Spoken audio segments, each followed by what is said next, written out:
And now we have a couple of new cards. This one actually came out yesterday, so it's relatively fresh. We have the Evil Lord Zork, which is an upcoming V-Jump promo. A level 8 Dark Fiend effect monster. Is this a Zork retrain, the ritual monster? Does it have like the same stats? Dark Master Zork is what it's called, I think. Oh yeah, that's a Zork retrain. Yeah. Same stats and everything. Yeah. This is this guy. This is just this guy retrained. All right, what does it do? You can only use the first, second, and third effect of this card's name each once per turn. You can discard 2 cards, including this card. Add a level 8 Fiend from your deck to your hand. When your Fiend monster is destroyed by battle, you can special this card from your grave. During your main phase, you can roll a 6-sided die, apply this effect based on the results. 1, 2, 3, or 4, take control or destroy one monster your opponent controls. 5 or 6, destroy a card you control. Okay, I mean, this effect is somewhat gimmicky. This effect could matter sometimes. It's actually not bad. The main reason to play this card would be this. Right? Panda Cat, thank you for the raid. Welcome, everybody. Hope you had a good stream. We're catching up with some new cards that I've missed over the last couple of days. So, yeah, if you haven't seen these yet, then make yourself comfortable. Discard 2 cards to add a level 8 Fiend from your deck to your hand is not unusable. There are surely decks out there that would appreciate the additional consistency, right? Like we've seen, of course, it's always better to have like a searcher that doesn't go -1, but not every deck has that luxury. And we've definitely seen cards being played recently like Signet Mining, 7th Tachyon, all of which are searchers that go -1 but still are useful in modern Yu-Gi-Oh, you know, because if the card you add generates enough card advantage, then, you know, there's nothing wrong with discarding a card to get there. The nice thing about this card, actually, that makes it a lot better than something like 7th Tachyon, for example, is that you discard the other card from your hand, so you can pair it with any sort of like graveyard effect that's good, which in a lot of cases, especially in Fiend decks, this could matter. You know, Fiend decks tend to have a decent amount of graveyard interaction. And then the second thing that makes it good, the fact that it discards itself, is it has a graveyard effect. It might be a small graveyard effect, but it is a graveyard effect that is going to matter in some games where your opponent just attacks over your Fiend and you bring it back. Of course, the fact that it's a cost is annoying, because if you get ashed when you go first, you've got 3 cards left in your hand. So it's, yeah, but it's not, I don't think it's a bad card, actually. I think it's not a bad card. I think it's just, if there's a use case for it, that's the big question. It's the same thing with Signet Mining, right? Like Signet Mining is not the craziest Yu-Gi-Oh card, but it's also just like solid, and whenever there's a good target for it, people consider playing it. It's unplayable if Ash is legal. Guys, Ash is literally older than Signet Mining. Ash is older than Signet Mining, and Signet Mining saw a ton of play. Of course it's viable. Like, what are we talking about here? I mean, yeah, Ash hurts it, but if your deck needs the consistency and has good discards for it and a good target for it, then, you know, you're gonna play it. But Signet Mining was what, 8 years ago? Dude, Signet Mining was played literally this year in Malice decks, in Master Duel. It doesn't matter when it came out. Like, what are we arguing about here right now? 7th Tachyon came out this year. That's a Rhoda that goes -1. And people play if the target is good enough, people are going to play the card. I feel like it's pretty cookie cutter. This is like, this is just good enough if the target is good enough. It doesn't go -1 to Ash, not the same. I didn't say it's the same, but Signet Mining does go -1 into Ash. And Signet Mining saw play this year as well. People literally put Signet Mining into their Malice decks as soon as the deck got inconsistent. Imseti goes -1 into Ash, and people play that card. Like, a card does not become unplayable because it can get punished by another card. That makes it worse, but it doesn't make it unusable. So yeah, this card is completely fine.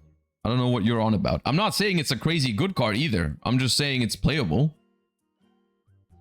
if there's a good target for it, which I feel like is a pretty non-controversial take.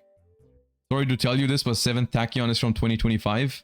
Okay, dude. Fine. You got me. Card is unplayable because 7th Tachyon is from 2025. My bad. Alright, let's move on. Garbage Golem. This is Beyond the Brave. What's this? This is Jump. Yeah, no. This Beyond the Brave Garbage Golem. Garbage Golem, level 4 Dark Fiend effect monster. 0 attack, 0 defense. You can only use the first, second, and third effect once per turn. If you control a monster with 0 attack or defense, special discard from your hand. You can reveal 3 XYZ monsters in the extra deck with different ranks. Then target one other card on the field, destroy it and this card. You can banish this card from your grave, detach one material from your monsters. Then you can special summon a monster with 0 attack or 0 defense from your hand or grave. Is this... Am I missing context here? Because for me, this feels like one of those oddly specific cards they throw into a set that like supports something. Umbral Horror? Umbral Horror is getting support. Okay.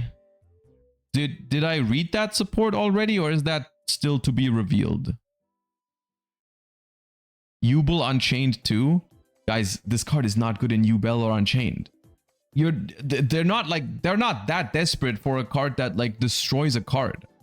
You're gonna build a Yubel deck with 3 different ranks of XYZs just to summon a card that then destroys itself and one of your other cards? Like, what are we talking about right now?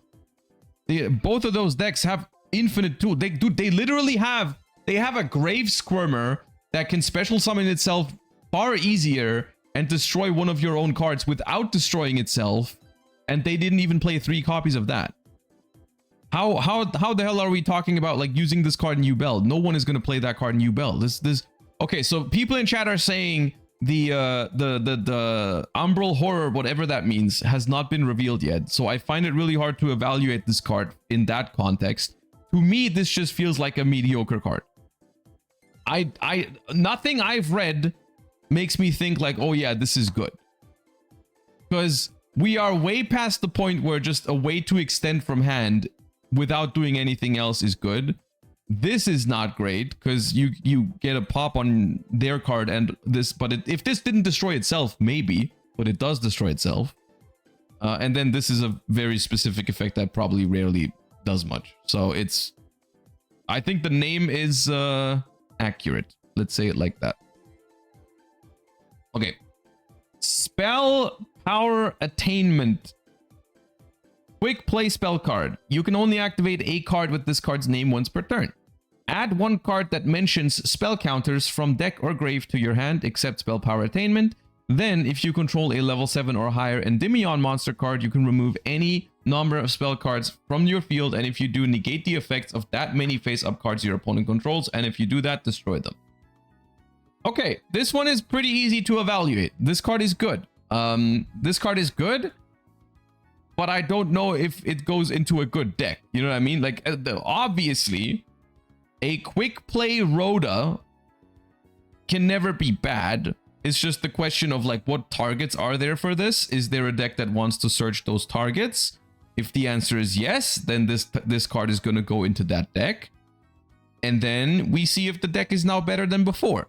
And if it now is actually meta viable. I will say, in a world where this card sees play, this is genuinely a pretty broken effect because it's like a Rhoda, but it also has the added benefit of being a pretty crazy endboard piece. Like this is essentially an Omni-Negate trap if you set it, because it negates cards in resolution, so you can even negate spell cards with this.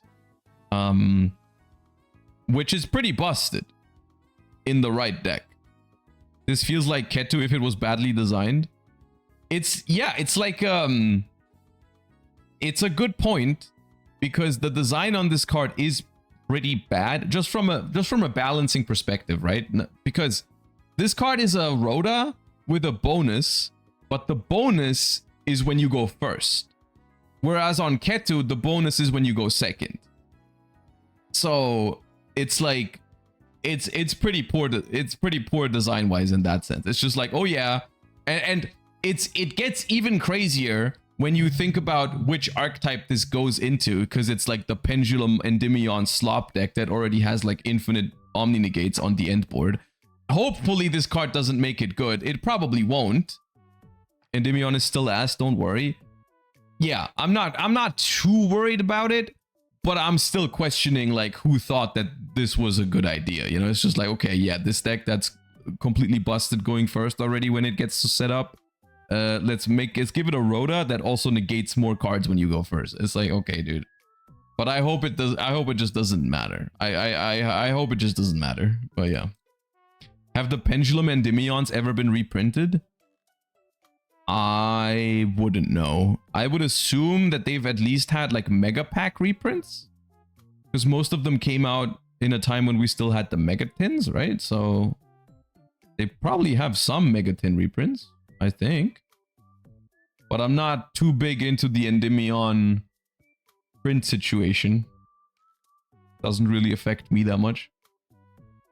They were all in a structure deck. Oh yeah, they did have a structure deck at some point. I don't know. The fact that this can negate Droplet is filthy. Yeah, let's not think about that too much though. Let's instead think about Corallianectes, the Shimmering Shining Dragon from Beyond the Brave. A level 7 Water Sea Serpent, 1300 attack, 2700 defense. You can only use the first effect of this card's name once per turn. If this card's added to your hand, except by drawing it, you can reveal it and one other water in your hand, special both, but also you cannot special for the rest of the turn except waters. Your opponent cannot target water link monsters you control with card effects while you control Umi. Oh, this is another support card for the Umi archetype. This one doesn't seem great for me, personally. Free agent for Umi. Okay, free agent is kind of crazy when the card mentions Umi. But I get it. It's not technically part of that archetype because it doesn't have the other effects that all of the other ones have, where like this card is treated as Umi while it's on the field or something. So yeah. It's a good fish sonar target. Hold up. Fish sonar. That rings a bell. That is a good spell card in those decks, right? Add a level 7 or lower monster from your deck to your hand that mentions Umi. Okay. Okay, you know what? If this card is in the mix, sure.